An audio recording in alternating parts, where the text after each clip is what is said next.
News voice, जो हर खबर से आपको कराए रूबरू।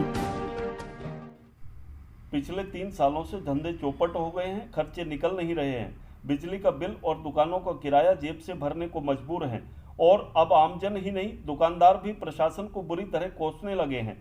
ये हाल है पीतल नगरी रेवाड़ी की डबल फाटक मार्केट का, जहां लंबी जद्दोजहद के बाद आधी आबादी को शहर से जोड़ने वाले 58B रेलवे अंडरपास का निर्माण तो शुरू हुआ, लेकिन काम की गति ऐसी कि आज तक ये निर्माण कार्य पूरा नहीं हो सका है, जिसके चलते इस मार्केट के दुकानदार अब भुखमरी की कगार पर आ गए हैं। इन तस्वीरों में आप देख सकते हैं कि पिछले 2 सालों में यहाँ कितना काम हुआ है। यहाँ बता दें कि रेवाड़ी शहर के दूसरे छोर पर स्थित दर्जनों कॉलोनियों के लोगों को पहले इस रेलवे फाटक पर गैर कानूनी तरीके से आवागमन करना पड़ता था और शहर से इन कॉलोनियों को जाने के लिए यही एकमात्र रास्ता था। इस समस्या को देखते हुए लोगों की भारी मांग पर केंद्रीय राज्य मंत्री राव इंद्रजीत सिंह के प्रयासों के बाद केंद्र व राज्य सरकार ने यहां अंडरपास के निर्माण की मंजूरी दे दी।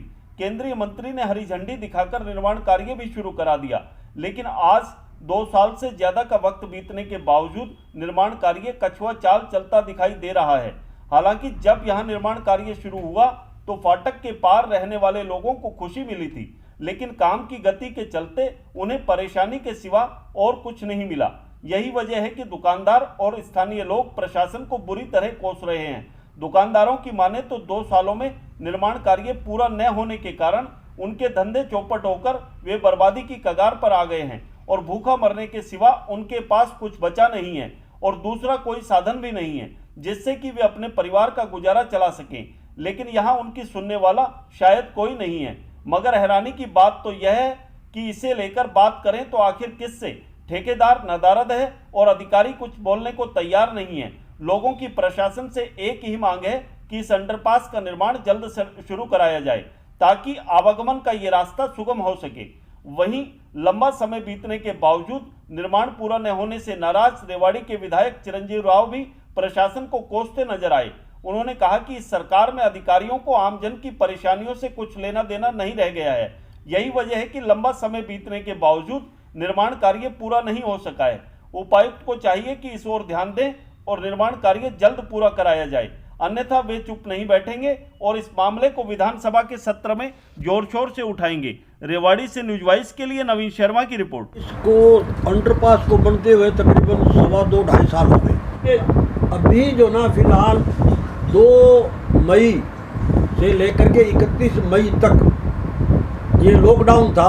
लॉकडाउन के दौरान के लिए हमने जो ना जिला परिषद को एप्लीकेशन दी कि भाई इसका किराया माफ़ किया जाए, लेकिन उन्होंने कोई किराया माफ़ नहीं किया। पूरा किराया भरवा रहे हैं और ना ये मतलब दुकानें खुली उस टाइम और ना ये जल्दी से हो रहा है। और काम भी जो ना बहुत हल्का काम हो रहा है, बहुत ही हल्का। 15 दिन में 20 दिन में एक बार 2-4 आदमी लगता है, उसके बाद में कोई नहीं। काम पे तो जब से ये अंडरपास का काम शुरू हुआ है तब से तो यहाँ पे काम मात्र 10% भी नहीं रहा, बिल्कुल ही काम ख़त्म हो गया। हमारा क्या सभी दुकानों का ख़त्म हो गया। पहले यहाँ 60 दुकानें थी, 60 में से केवल 10-12 दुकानें खुल रही है और वो भी आजीविका के लिए बहुत परेशान है। उनकी जीवन निर्वाह रोटी वो भी नहीं कमाई जा रही। तो अंडरपास में जो जिस गति से काम होना था ना, वो गति नहीं।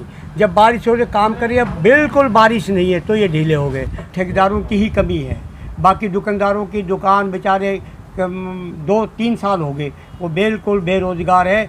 किराया उनका नहीं दिया जा रहा, बिजली का बिल फ्री में जा रहा है, किराया बंद कर दे रहे हैं। उनकी हालत कुछ तो कोविड ने मार दी और कुछ जो है ना इन ठेकेदारों ने मार दी और भाई कुछ ये जो लापरवाही है इसने मार दी। ये काम कम करते हैं और भेदभाव खुंदकबाजी ज़्यादा निकालते हैं। किसी ने अगर मान लो पहले इन्होंने तराई नहीं की, हमने उसकी कंप्लेंट कर दी तो हमारी दुकान ही तोड़ दी। किसी की दुकान तोड़ देते हैं, किसी का कुछ शटर तोड़ देते हैं।